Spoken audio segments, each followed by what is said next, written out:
इनके ज्यादातर उम्मीदवार हिस्ट्री सीटर हैं और उनकी तो हालत ऐसी है, कई लोग तो जेल से ही चुनाव लड़ रहे हैं। साथियों, लोकतंत्र की व्याख्या करते हुए पूरे विश्व में एक बात कही जाती है, लंबे अरसे से कही जाती है और कहा जाता है, government of the people, by the people, for the people. यानी जनता का जनता के लिए और जनता द्वारा शासन। हमारे देश की गैर परिवारवादी पार्टियों ने लोकतंत्र की इस भावना को ही बदल दिया। ये लोगों का मंत्र क्या बन गया है, ये लोग क्या कहते हैं, उनका सूत्र क्या है? Of the people, by the people, for the people नहीं, उनका सूत्र है परिवार का, परिवार के लिए, परिवार द्वारा शासन। Government of the family, by the family, for the family. इसलिए यूपी के लोगों ने फिर ठान लिया है कि उन्हें सिर्फ अपने परिवार के स्वार्थ के लिए काम करने वाले लोग अब उत्तर प्रदेश में नहीं चाहिए।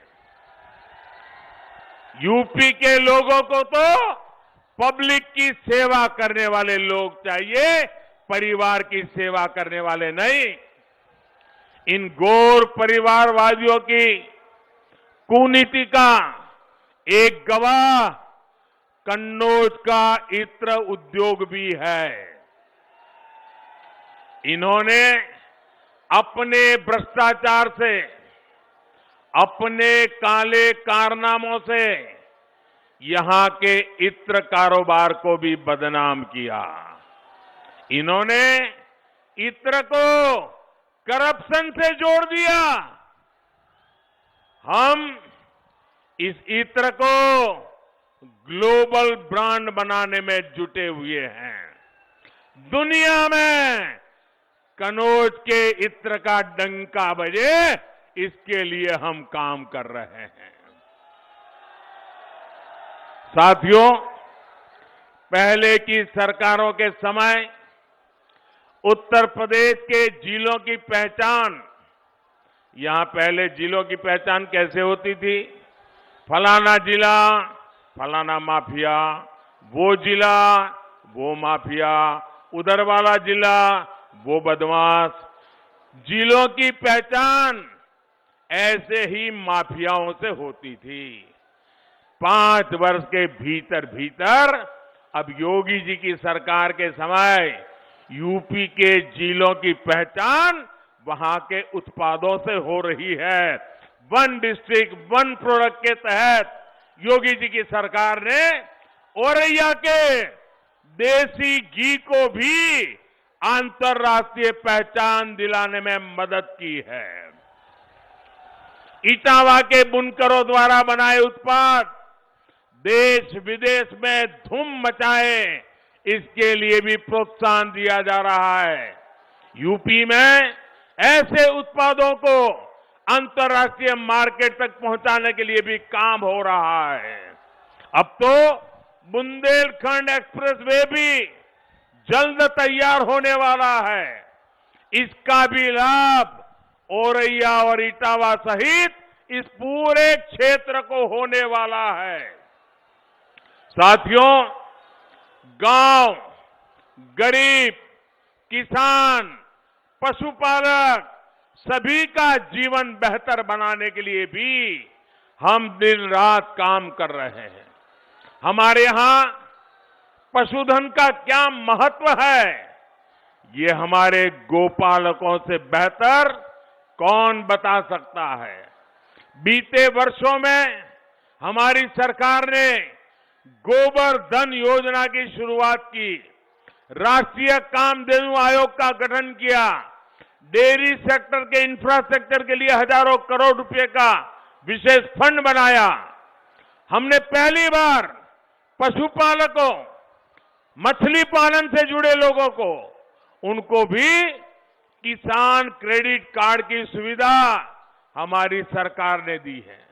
साथियों, कोरोना की वजह से आज देश में लोगों के टीकाकरण की बहुत चर्चा हो रही है। कोरोना के कारण सबको पता है टीकाकरण कितना बड़ा काम होता है, कितनी मेहनत होती है, कितने लोग काम करते, सबको पता है। लेकिन एक बात मैं बताता हूं जिसकी बहुत चर्चा नहीं हो रही है, लोगों के ध्यान में भी नहीं आता है। क्यों? बात ऐसी भी है, जैसे कोरोना के समय वैक्सीन की चर्चा होती है, हमने हिंदुस्तान में आजादी के बाद पहली बार सबसे बड़ा एक काम चलाया है, वो है पशुधन की सुरक्षा के लिए, पशुओं के लिए बहुत बड़ा टीकाकरण अभियान चलाया है। आजादी के बाद पशुओं के टीकाकरण का ऐसा अभियान देश में पहली बार शुरू हुआ है। इस पर सरकार 13,000 करोड़ रुपए से ज्यादा खर्च कर रही है। पशुओं को फुट एंड माउथ डिसीज, मुंह पका और खुर पका बीमारी से निजात दिलाना हमारी प्राथमिकता है। भाइयों और बहनों, जो काम इनको छोटे लगते हैं, हमें उनमें गरीब की तरक्की का समाधान दिखता है। हमें उसकी चिंता थी जिसके पास या तो जमीन है ही नहीं या फिर बहुत कम है। हमें उन बहनों की चिंता थी जिनके लिए पशुपालन आत्मनिर्भरता का, आत्मसम्मान का माध्यम है। पशुपालन में जुटे एक बड़े समाज को, जिसे पिछड़ा कहा गया, हमें उनकी समृद्धि, उनकी गरिमा की चिंता थी। हमें उन पशुओं की चिंता थी जिनको बेसहारा, बेआसरा छोड़ दिया जाता है। इसलिए दूध के साथ साथ और जो दूध नहीं दे पाते हैं, वो पशु का भी गोबर से भी धन कमाने के माध्यम आज हम विकसित कर रहे हैं। उत्तर प्रदेश में गोबर से बायोगैस बनाने के, जैविक खाद बनाने वाले बहुत बड़े प्लांट लगाए जा रहे हैं। साथियों, हमारी सरकार नेचुरल फार्मिंग को भी बढ़ावा दे रही है। ये खेती का वो तरीका है जिसमें खेती पर खर्च ना के बराबर होता है, लेकिन उत्पादन और ज्यादा होता है। इसमें भी हमारे पशुधन की भूमिका है। देश के अनेक राज्यों के किसान आज केमिकल फ्री खेती कर रहे हैं, नेचुरल फार्मिंग कर रहे हैं और पहले से ज्यादा पैसा कमा रहे हैं। जो पशु कुछ लोगों को बोझ लगते हैं, वही पशु अब किसानों की कमाई बढ़ाने में मदद करने जा रहे हैं। अभी कुछ दिन पहले मेरी काशी से ऐसे कई किसानों से मुलाकात हुई थी। नेचुरल फार्मिंग का ये तरीका उत्तर प्रदेश के छोटे किसानों के लिए भी बहुत लाभकारी है। उनके अनुभव सुनकर के मुझे इतना आनंद आया। उन्होंने खेती में क्रांति का काम किया है। भाइयों और बहनों, कनौज को विशेष ध्यान में रखते हुए हमारी सरकार एक और अभियान चला रही है। मधुमक्खी पालन को बढ़ावा देने के लिए भाजपा सरकार ने 500 करोड़ रुपए का एक राष्ट्रीय अभियान शुरू किया है। इससे यहां के लोगों को दो तरह के लाभ मिलेंगे। एक तो मधुमक्खियों से फूलों की खेती को मदद मिलेगी, यानी एक तरह से इत्र उद्योग को सीधी मदद मिलेगी। दूसरा ये कि यहां अलग अलग फूलों के रस से बने अलग अलग सुगंध और स्वाद वाले शहद का उत्पादन संभव होगा और वो बढ़ेगा जिसका दुनिया के बाजार में बहुत बड़ी आवश्यकता है। इस तरह के आधुनिक प्रयासों की उम्मीद आप परिवारवादियों से कभी नहीं कर सकते। भाइयों बहनों, भाजपा सरकार वर्तमान के साथ ही भविष्य की चुनौतियों को देखते हुए भी निरंतर काम कर रही है। चाहे हर गरीब को पक्का घर देना हो, हर गांव को तेज इंटरनेट की सुविधा देनी हो, हर गांव को पक्की सड़कों से जोड़ना हो, हाईवे एक्सप्रेसवे बनाने हो, गांव के पास ही अच्छे भंडार, आधुनिक कोल्ड स्टोरेज, कृषि आधारित उद्योग लगाने हो, इसके लिए हमारी सरकार ने बड़ी बड़ी योजनाएं बनाई हैं। 44,000 करोड़ 44,000 करोड़ रुपए से अधिक केन बेतवा लिंक परियोजना इसी का एक उदाहरण है। ये जो गौर परिवारवादी बड़ी बड़ी घोषणाएं कर रहे हैं, वो इन्हीं योजनाओं के भरोसे उनको बोलना पड़ रहा है। लेकिन भाइयों और बहनों, केंद्र की योजनाओं का लाभ उत्तर प्रदेश को तभी मिल सकता है जब यहां बेहतर तालमेल वाली सरकार हो।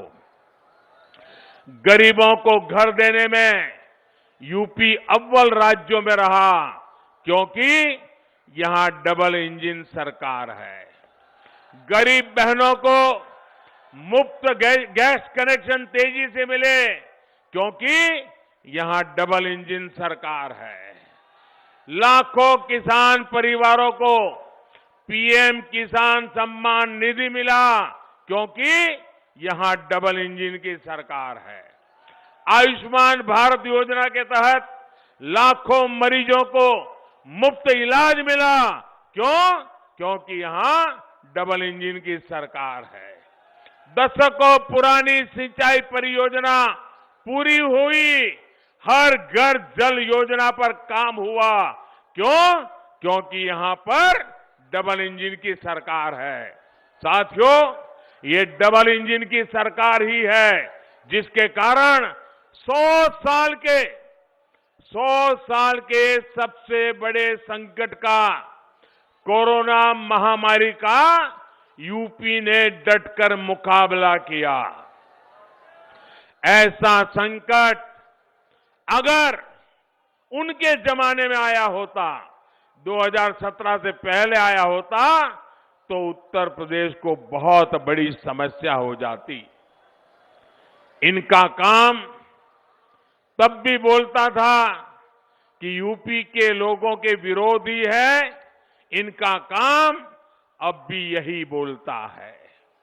इन्होंने मेड इन इंडिया टीकों को भाजपा का टीका बताकर गरीबों के जीवन से बहुत बड़ा खिलवाड़ करने की कोशिश की। हमारी सरकार पूरी शक्ति से जुटी है कि यूपी के एक एक गरीब को कोरोना की वैक्सीन लग जाए। लेकिन इन लोगों ने इस अभियान में भी बाधा डालने की कोशिश की।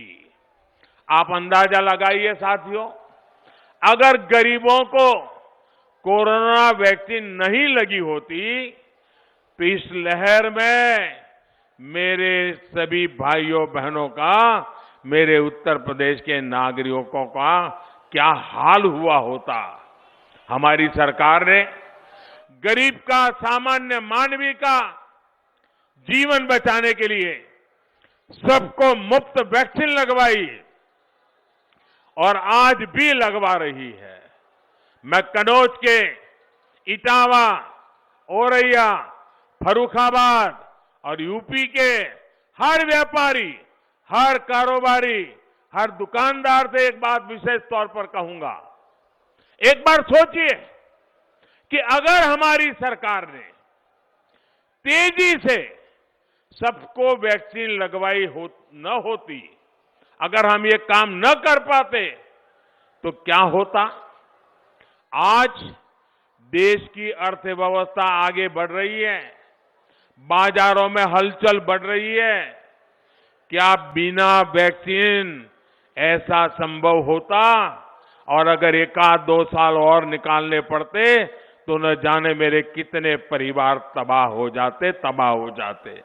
साथियों, याद रखिए, मोदी विरोध में जो गरीब के जीवन से खेल सकते हैं, वो लोग क्या क्या नहीं कर सकते। डबल इंजन की सरकार है, इसलिए आज यूपी 100% टीकाकरण की तरफ तेजी से बढ़ रहा है। साथियों, इस कोरोना काल ने एक और बात का एहसास सबको कराया है। इन घोर परिवारवादियों ने, उनके जो राशन माफिया, अगर इस कोरोना काल में होते तो यूपी के गरीबों को ये मुफ्त राशन पहुंच रहा है, पहुंचता क्या? ये राशन मिलता क्या? गरीबों का चूल्हा जलता क्या? मेरे प्यारे भाइयों बहनों, यूपी के गरीबों, दलितों, पिछड़ों को तो भूखमरी का सामना करना पड़ता। दिल्ली से जो राशन हम भेजते, उसको इनका माफिया अपने गोदामों में बंद कर देता, ब्लैक में बाजारों में बिकवाता। ये डबल इंजन की सरकार है जो महामारी के इस समय में बीते कई महीनों से गरीब को मुफ्त अनाज दे रही है। और यूपी के लोग, यूपी के गरीब, याद रखें, इन घोर परिवारवादियों की आंखों में ये गरीब कल्याण की योजनाएं उनको खटक रही है। पहला मौका मिलते ही वो इन योजनाओं को, उसका लाभ गरीबों तक पहुंचना बंद कर देंगे और उनकी ये माफिया कंपनी, कटकी कंपनी सब कुछ तबाह कर देगी। भाइयों और बहनों, डबल इंजन सरकार कैसे काम करती है, वो शिक्षा और स्वास्थ्य के क्षेत्र में भी दिखता है। यहां स्वास्थ्य सुविधाओं के अभाव में गरीबों को, हमारी बहनों को लखनऊ, दिल्ली तक जाना पड़ता था, लेकिन अब medical college, super speciality hospital, paramedical institute यही बन रहे हैं।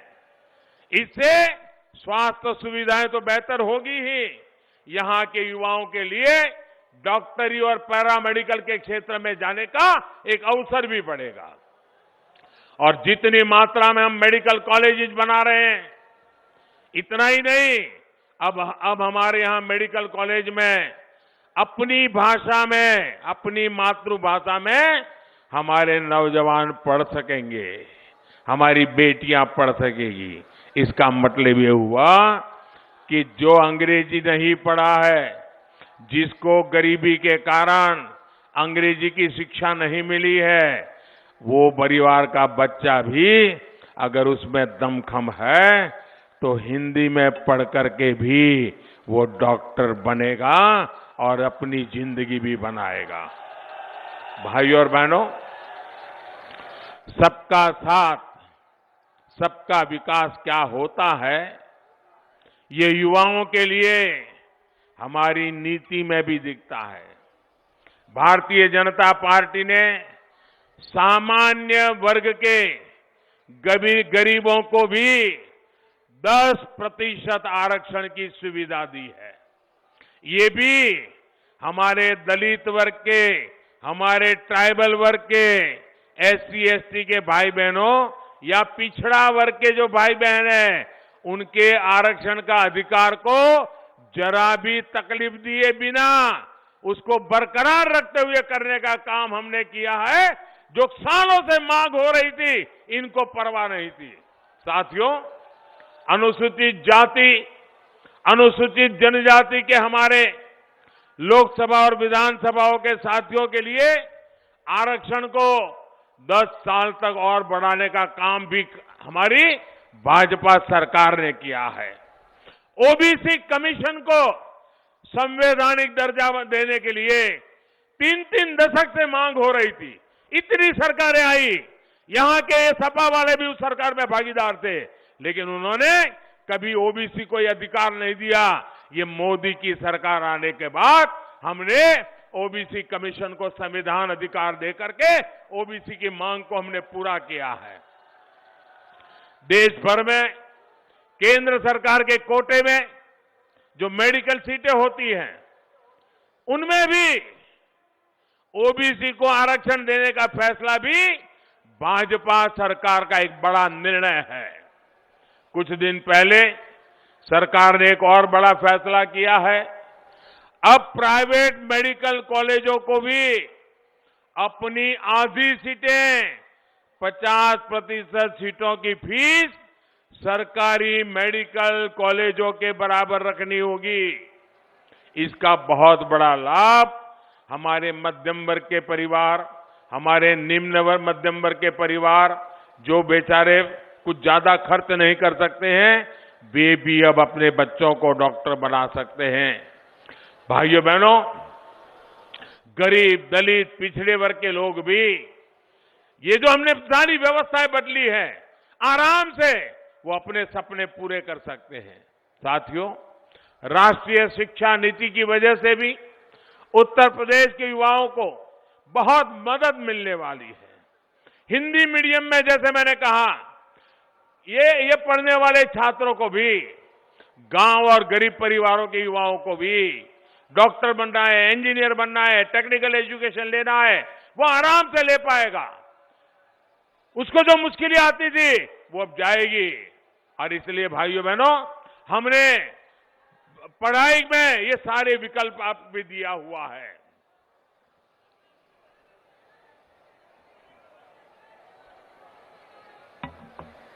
साथियों, जब आप मतदान केंद्रों पर जाकर हमें अपना स्नेह, अपना आशीर्वाद देते हैं, तब हमें नए संकल्पों की शक्ति मिलती है। सुविधा, सुरक्षा और सुअवसर देने के इस अभियान को हमें जारी रखना है। यूपी को दंगा मुक्त रखने के अभियान को हमें सशक्त करना है।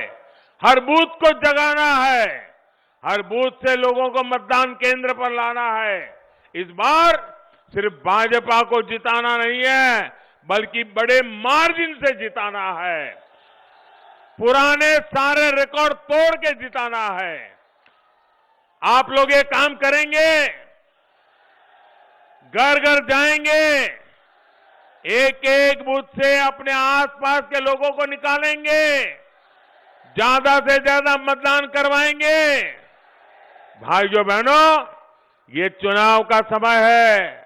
मतदान के दिन पहले मतदान, फिर जलपान। इसी अपेक्षा के साथ आप सबको बहुत बहुत धन्यवाद। इस चुनाव में जो उम्मीदवार है, उनसे मेरा आग्रह है कि आगे आ जाइए, सारे उम्मीदवार आके खड़े हो जाएं और हमारे उप मुख्यमंत्री जी भी आ जाएं। आप सबका बहुत बहुत धन्यवाद। मेरे साथ बोलिए, भारत माता की। दोनों हाथ ऊपर करें, पूरी ताकत से बोलिए, भारत माता की, भारत माता की, भारत माता की। बहुत बहुत धन्यवाद।